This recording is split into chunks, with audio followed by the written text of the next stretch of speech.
This sword has been provided by Windlass Steelcrafts for review.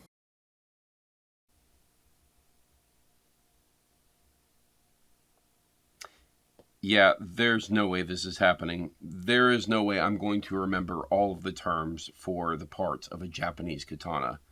I mean, I know quite a lot of them just by osmosis, but no, I'm really not going to remember all these. So that's why God gave us gaffer tape. Just going to tape this right up to my boom stand here. There we go. Now I have a handy dandy reference for myself whenever I forget what in the world I'm talking about. Oh yeah, what am I talking about? I'm talking about a katana. For the first time, I think, I'm actually going to do a review of a katana. Can you believe it? We're actually going to start with this one. This is the Bushida Nami Katana from Windlass Steelcrafts. Let's take a look.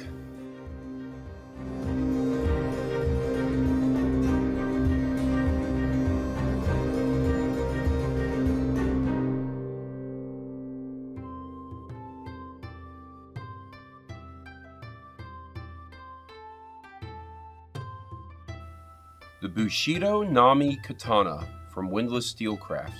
Handcrafted in a small town nestled in the Longquan Mountains of China's Zhejiang province, where the tradition of skilled sword making began over 2,000 years ago. Every part of this sword is expertly crafted by highly skilled smiths using centuries-old methods. The blade is pattern welded, with most of the blade rock welding in the 40 to 50 HRC range and about 35 HRC at the guard.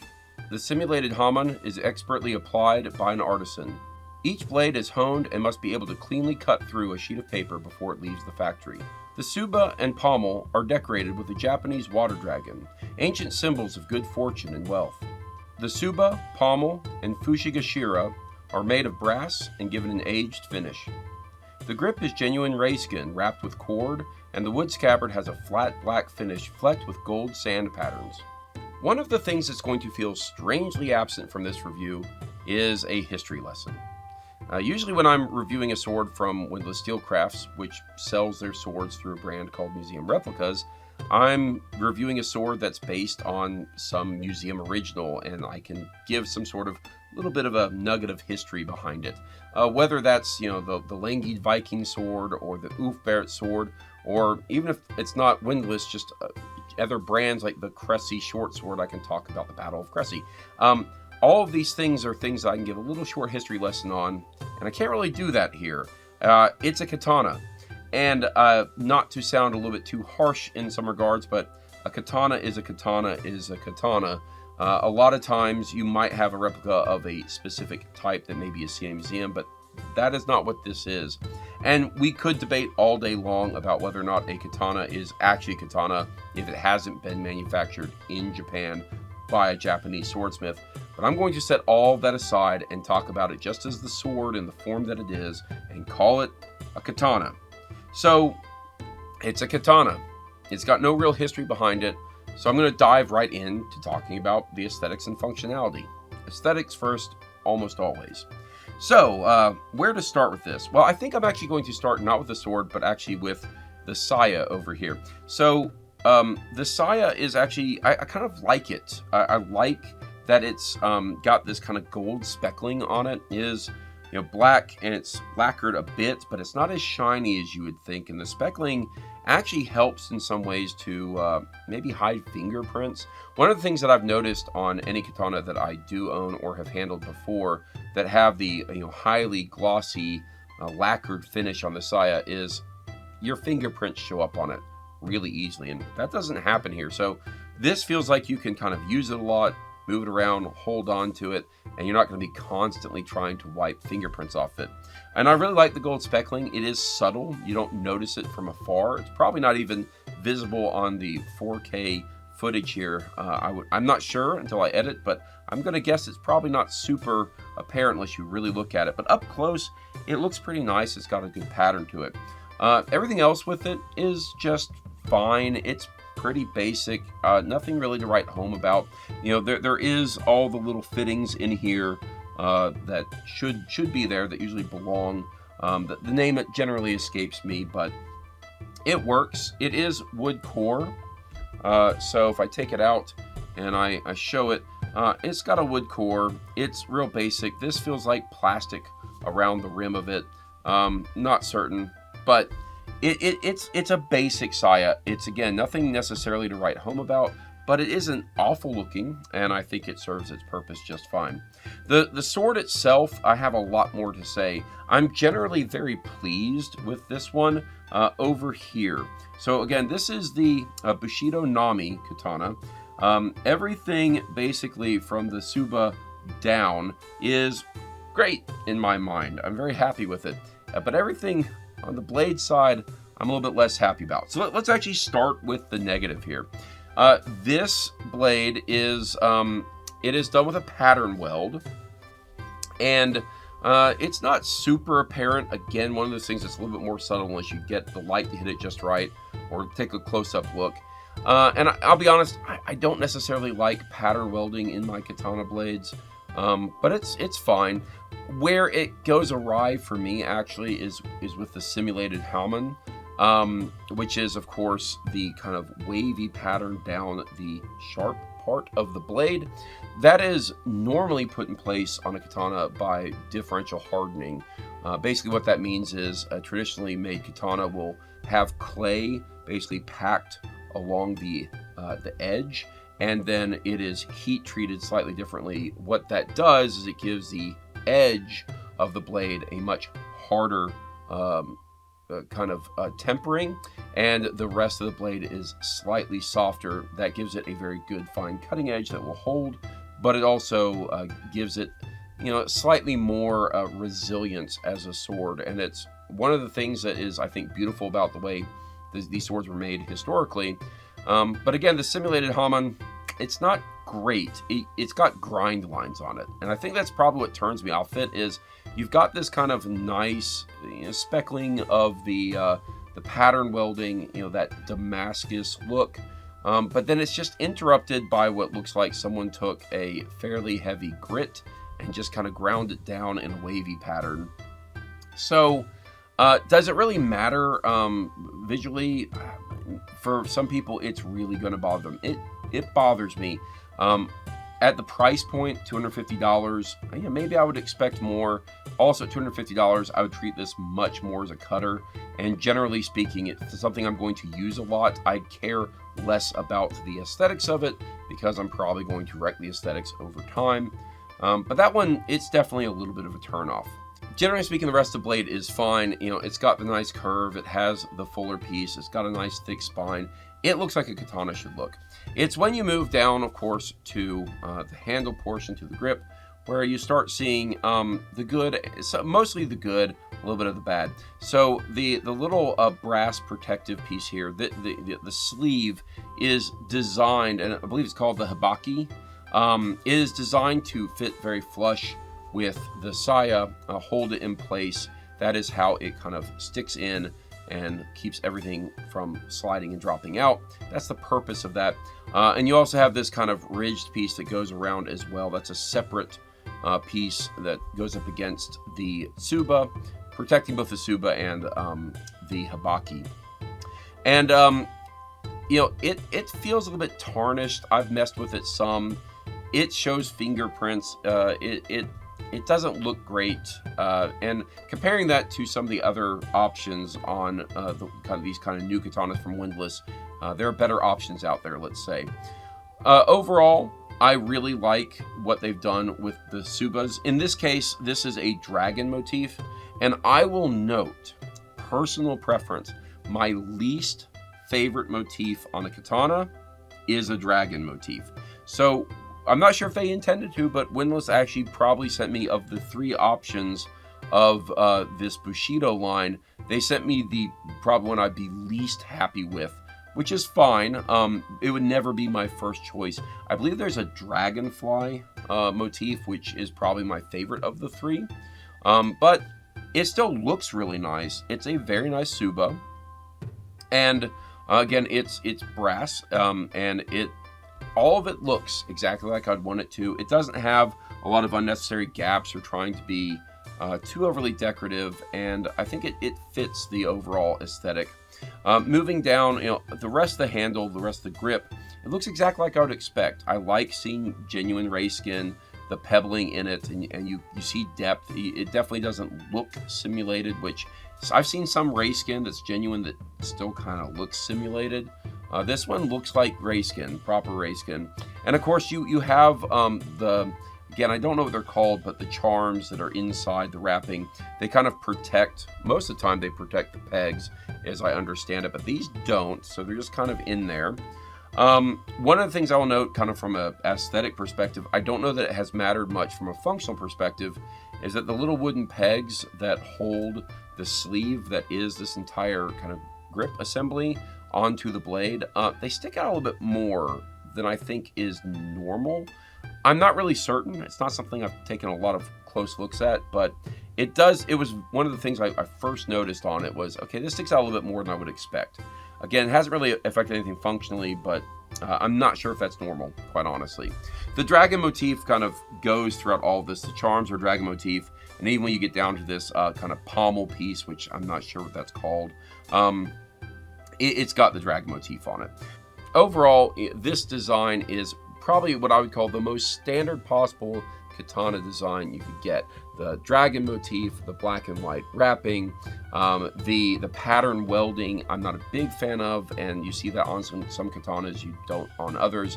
I'd be more happy with it not being on there. But overall, I think it looks great. Now, taking a look at functionality for the Bushido line swords, I guess the best I could say is, like, it performs exactly like I would expect it to. You know, realistically, with my limited experience in katanas, I can honestly say that if you were to blindfold me and hand me 3 different katanas that are of roughly the same build material and weight, I don't know that I could fundamentally tell the difference between them in terms of handling characteristics. I think that most katanas, as long as they are appropriately implemented, tend to feel roughly the same. That said, if you take a look at the dynamics graph, I did do a combined dynamics graph with both the Bushido line and the Shogun line, because quite honestly, the 2 swords that I have from each line, they are basically the same in all the measurements. There's slight variations in weight and slight variations in blade length, but for all intents and purposes, handling characteristics for a dynamic graph, they are identical. As a cutter, this Bushido one worked really quite well. Actually, it worked so well that it got an enthusiastic cheer from my daughter when she was watching me cut the bottles.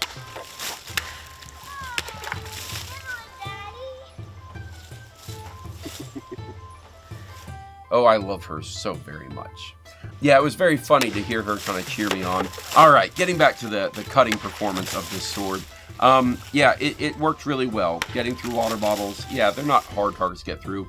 Getting through tatami, it performed really well. I've said it once before, and I'll say it again and again, probably forever. As much as I love medieval European swords, katanas just really do work really well as a cutting sword. There's a reason katanas and tatami just go together. And I try to do a series of different cuts, including some that simulate, you know, what you'd be doing from a drawn sheathed position. You know, generally speaking, that's more of a horizontal cut. Of course, I'm trying to target the top of the tatami, so it's slightly more angled up. And it performed well. I was able to get through, I think, in pretty much every cut except for one. That was true. That's usually true of most of my cutting exercises. I usually tend to fail somewhere, especially if I'm trying to move a little bit more quickly. Overall, yeah, it performed well. It is very sharp. One of the things, of course, in the marketing material they talk about is, oh, it can't leave the factory till it can cut paper. And, you know, it really cuts paper very well. It held the edge. It's very sharp. You know, I did the cut test with it. Haven't had to do anything to it other than, you know, keeping it nice and clean and oiled. And, yep, still sharp enough to cut right through that piece of paper. So it's got the right level of sharpness. It's a wonderful cutter. What can I say? So, you know, functionality wise, it feels solid. It cuts well. It does what you'd want a katana to do. So there's nothing really to complain about there. It performs exactly like I would expect.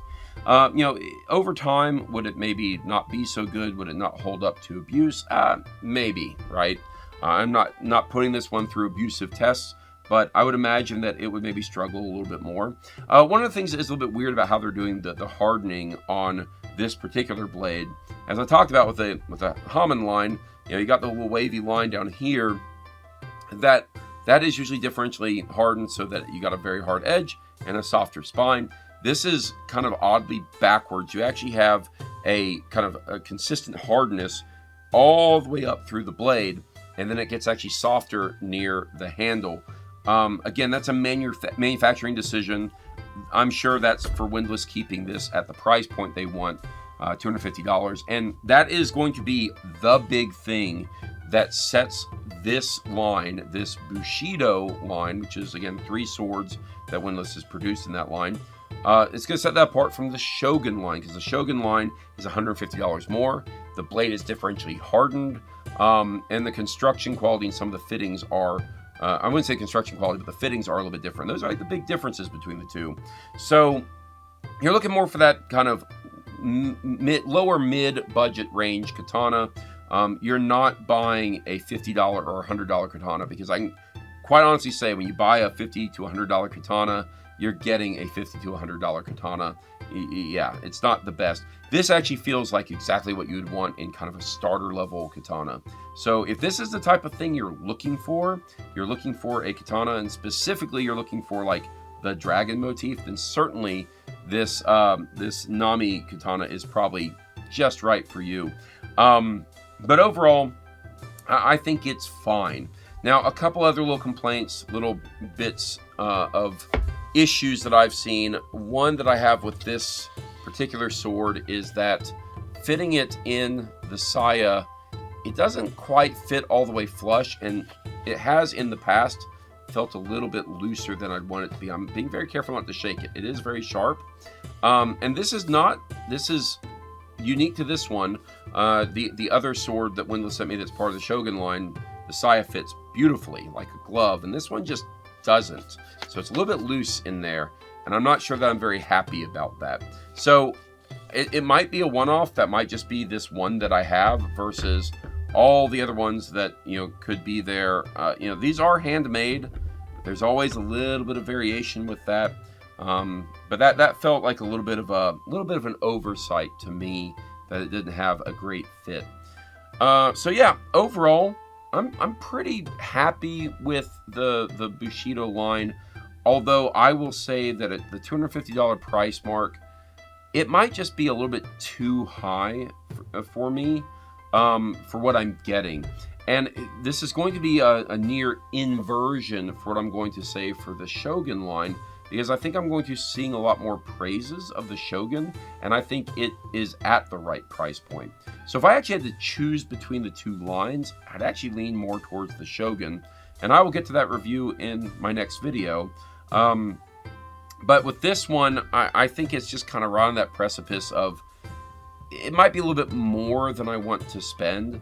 I think there are some little aesthetic details that could make me much more amiable to the price point.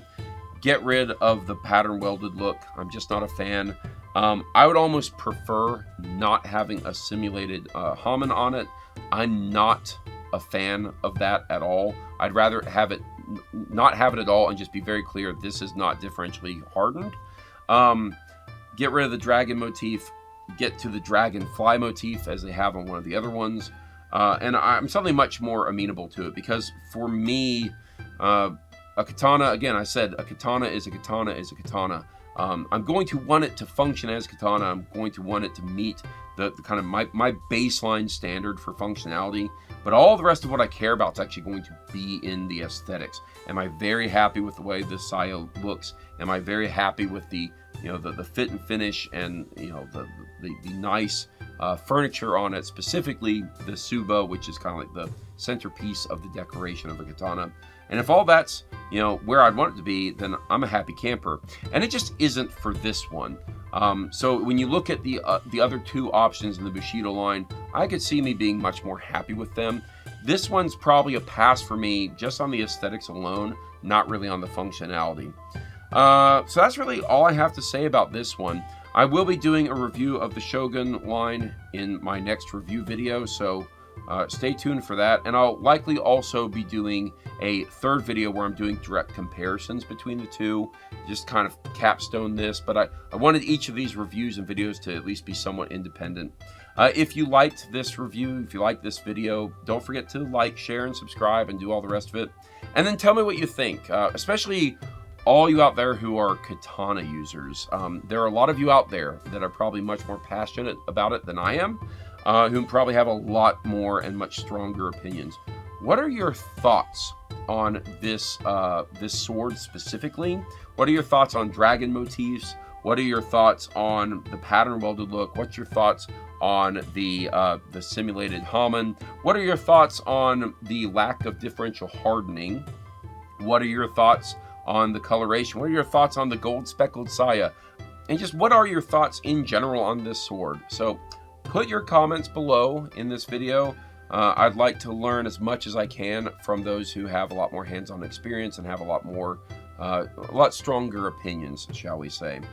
Anyway, that's it for this review, everyone. I will see you in the next video.